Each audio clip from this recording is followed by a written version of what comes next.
I am a woman from Imo State, married to a man from Anambra.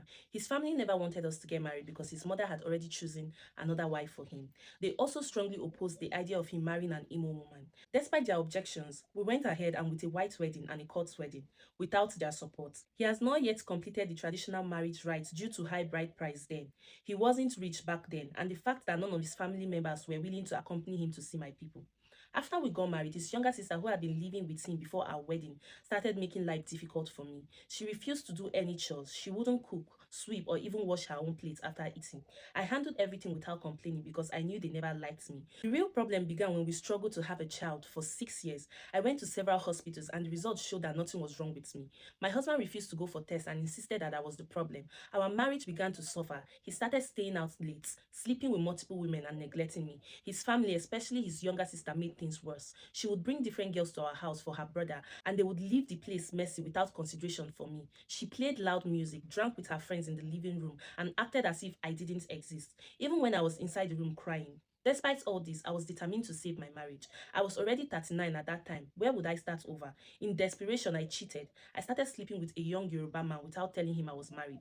A few months later, I discovered I was pregnant. I found a way to make my husband sleep with me since he stopped touching me, and soon after I told him I was expecting his child. My husband was overjoyed. He changed completely and asked his younger sister to move out and started treating me with love and care.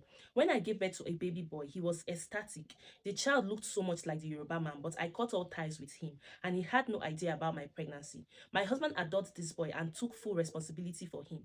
Later, my husband wanted another child. We kept trying, but nothing happened. So I went back to this Yoruba man again and I begged him for ghosting him. We started the relationship again and I got pregnant. I had a baby girl. My husband was delighted. He spends no less than 500k on their school fees and provides everything they need. He even suggested we have a third child, so we tried again, but nothing happened. I convinced him to go to the hospital with me. Then the results showed that my husband was the one with the fertility issue. I secretly paid the doctor to tell him the problem had just started, so he wouldn't suspect anything. After some treatment, I finally conceived and gave birth to a baby girl, this time, his biological child. Now, my husband wants us to relocate to Canada with his entire family. He has found a lady to process our visas, but I know a family visa will expose everything. When I contacted the lady privately and offered her an extra 200,000 to help me cover things up, she said there was nothing she could do, that I had to tell my husband the truth. To prevent her from contacting my husband, I broke my husband's SIM card and gave his phone away. He thought someone had stolen it and got a new phone number instead of retrieving the old one.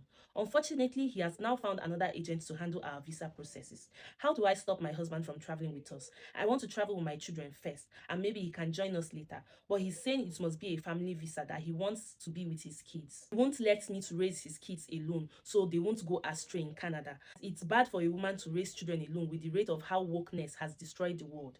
He wants to be there for his kids, for his son especially, so he won't turn gay or something. He loves his son so much. A family visa will reveal everything and I cannot afford that. Please don't ask me to confess. I need another solution urgently. His family's wickedness towards me led me into this. I just want to protect my home.